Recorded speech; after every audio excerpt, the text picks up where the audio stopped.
Hello everyone. In today's tutorial, we will be discussing about management of terrorism.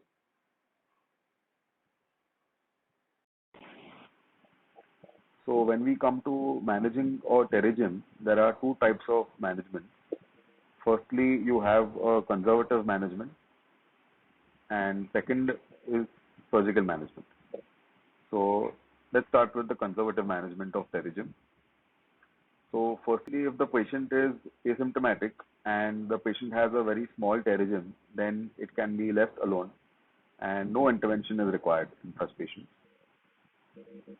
Secondly, conservative management consists of giving the patient lubricating eye drops or tear substitutes such as carboxymethylcellulose eye drops, which can be given 4 to 5 times a day, and these will alleviate the patient's symptoms of irritation and watering. Thirdly, in conservative management, we advise the patient to use sunglasses or any protective eyewear so as to minimize the UV light exposure if the patient is exposed to ultraviolet radiation and is working outdoors, or if the patient is a welder and is exposed to UV radiation. So these harmful UV radiations should be minimized. And fourth is prescribing mild steroids to the patient, such as chloromethylone or loteprednol, in case the patient has a mild amount of inflammation. Inflammation as in if the patient has redness or severe irritation. So these steroids will provide symptomatic relief to the patient. Now we come to the surgical management part of the terrorism. So there are a few indications for surgical management. Firstly, if the terrorism is hampering the patient's visual field. So what this means is that the terrorism has crossed the midline and is encroaching on the pupillary area. And when it encroaches on the pupillary area, it will obstruct the patient's visual field and cause blurring of the patient's vision. So this is the first indication. Second indication is if the terrorism is causing significant amount of astigmatism. Now, a terrorism usually causes a change in the corneal curvature, and gradually, as the terrorism increases and progresses, this can cause a significant amount of astigmatism or a cylindrical number. And this astigmatism or the cylindrical error will keep changing as the terrorism progresses. So this is the second indication. The third indication is for a cosmetic reason.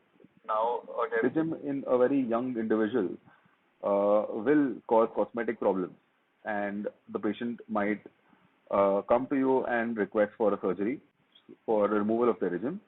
And the fourth indication for surgery is a recurrent terrorism. A patient who has already undergone a surgery for terrorism excision and has presented to you with recurrence. So that should be operated. Now, whenever you do a surgery for terrorism, you have two aims. So your first important aim is to completely excise the terrorism tissue and not leave any remnants of terrorism tissue behind.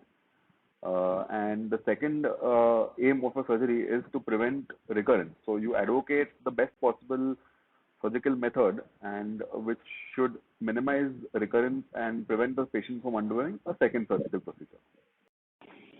Now, in terrorism surgery, we can have usually two broad categories. Firstly, we can have excision methods of terrorism, and secondly, we have closure methods, as you can see in the flowchart. So, in excision of terrorism, firstly, there is avulsion of the entire terrorism, and the second method is superficial keratectomy, and then you have closure methods.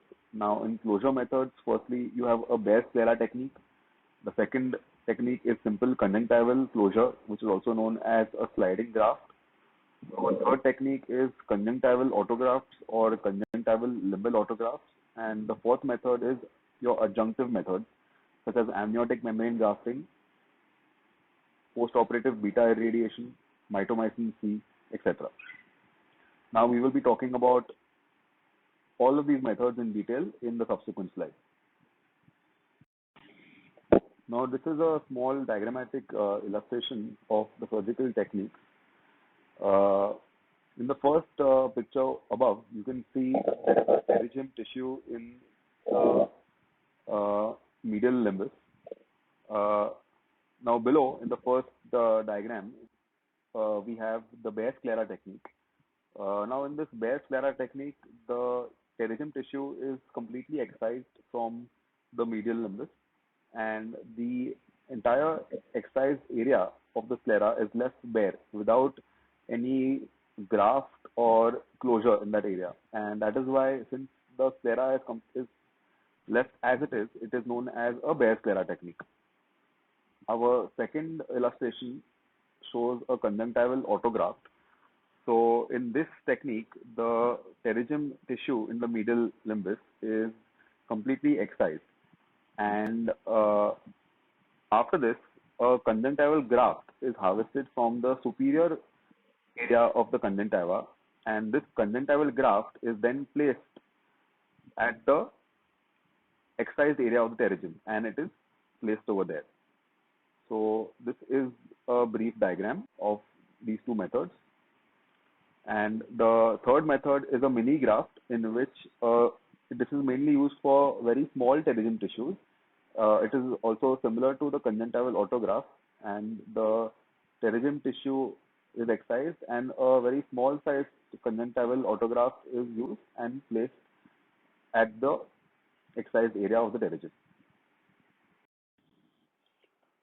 Now we will discuss the bare sclera technique of pterygium surgery. So this technique involves excision of the head and the body of the pterygium tissue, and we will allow the bare scleral bed to reepithelize. The drawback of this technique is that it has a very high recurrence rate, which ranges from 22% to around 80%. This bare sclera technique is not advocated nowadays due to the high recurrence rate and is now obsolete. Now, the next technique which we will talk about is simple conjunctival closure. So now in this technique, the head and the body of the pterygium are excised, and after excision of the pterygium tissue, the free edges of the conjunctiva which are remaining are opposed to each other with the help of sutures. Now this technique is also known as a sliding graft technique, and this simple conjunctival closure technique is employed only when the defect which remains after pterygium excision is very small. Now coming to the most important technique in pterygium surgery, that is conjunctival autograft technique. So in this method, firstly the pterygium tissue is completely excised, and after pterygium excision is done, a conjunctival autograft is taken from the superior temporal bulbar conjunctiva, and this conjunctival autograft is then secured over the bare sclera. Now, this conjunctival autograft which is taken, the size of this autograft should be 0.5 millimeters to 1 millimeter larger than the bare area of the sclera. Thirdly, the conjunctival autograft or the tissue should have very minimal, or ideally it should not have any tissue of the Thielmann's capsule. This conjunctival autograft which is taken has to be attached to the scleral bed, and this can be done with the help of sutures or fibrin glue or electrocautery, or also nowadays with the help of autologous blood. Now the kind of sutures which are used to secure the conjunctival autograft are 10-0 nylon sutures or 8-0 Vicryl intrapret sutures.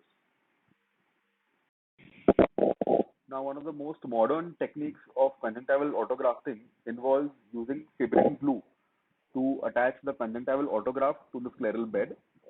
And since this does not involve use of any sutures, there is very minimal irritation and discomfort to the patient in the postoperative period. There is a relatively faster recovery for the patient, and he is much more comfortable. And thirdly, the duration of the surgical procedure is very less or minimal as compared to using sutures. So nowadays the trend is towards using fibrin glue so that the surgery becomes sutureless. Now coming to the next technique, that is limbal conjunctival autograft.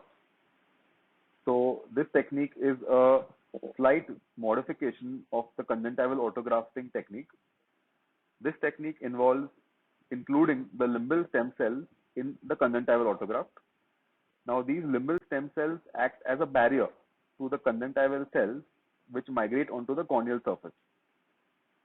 This technique is more beneficial in reducing recurrence of the pterygium, but the only drawback is that this method is more demanding and time consuming to perform and requires a lot of experience. This method is known as amniotic membrane grafting. Now, this method is useful for very large conjunctival defects which are left after excision of a double-headed pterygium or a very large size pterygium. Secondly, this amniotic membrane has a lot of beneficial properties. It has anti-scarring, anti-angiogenic, and anti-inflammatory properties. And these properties will also help in reducing the recurrence of the pterygium. The advantage of this technique is that it preserves the bulbar conjunctiva and it also minimizes the risk of iatrogenic injury to the rest of the conjunctival surface and the conjunctival tissue. The drawback of this technique is that the amniotic membrane graft, which is required for the surgery, is usually very costly.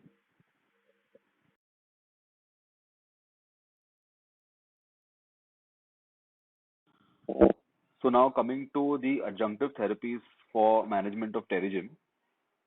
So surgical management of pterygium involves a very high recurrence rate, and that is why adjunctive medical therapies have been used for pterygium management. A lot of studies have shown that these adjunctive therapies have reduced the recurrence rates of the pterygium. Now, coming to the first technique, that is mitomycin C. So, mitomycin C is used as an adjunctive treatment because of its ability to inhibit fibroblasts. Mitomycin C can be used intraoperatively, that is a mitomycin C application over the bare sclera. 0.2 milligrams per ml is used and applied for 3 minutes. Uh, Mitomycin C can also be used in the form of post-operative mitomycin C drops, which is 0.2 milligrams per ml 4 times daily for 4 to 14 days post-operatively. Third method is post-operative thiotepa eye drops. And lastly, we have use of beta irradiation. Now, beta irradiation is also used to prevent recurrence, as beta irradiation inhibits mitosis in the rapidly dividing cells of the pterygium. And a lot of studies have shown a comparatively lower recurrence rate with the use of beta irradiation. However, beta irradiation also has a lot of disadvantages and side effects such as scleral necrosis, scleral melting, endophthalmitis, cataract formation, and that's why its use is very minimal nowadays. Now coming to the last part of the presentation, that is the complications following pterygium surgery. Complications are either intraoperative complications or postoperative complications. Coming to the intraoperative complications, firstly, we can have a corneal or scleral injury following excessive dissection of the pterygium tissue. Secondly, there can be medial rectus muscle injury during surgery, as the insertion of the medial rectus muscle is only 5.5 millimeters away from the medial limbus, and excessive dissection of the pterygium can cause injury to the medial rectus muscle. Thirdly, there can be a lot of intraoperative bleeding following pterygium excision, as the pterygium tissue is extremely vascular. Fourth complication is a globe perforation while suturing or during dissection. And lastly, we can cause injury or damage to the canalicular system intraoperatively. Now, lastly, coming to the postoperative complications following pterygium surgery. Firstly, we can have recurrence, which is one of the most common post-operative complications of pterygium surgery. This is mainly associated with the bare scleral technique or the simple conjunctival closure technique. Secondly, we can have scleral necrosis due to any injury to the sclera. Third, we can have scleritis. Fourth, we can have postoperative keratitis, which is caused due to severe corneal thinning or corneal melting. Fourth, we can have a pyogenic granuloma formation postoperatively. Then we can have a Dellin formation.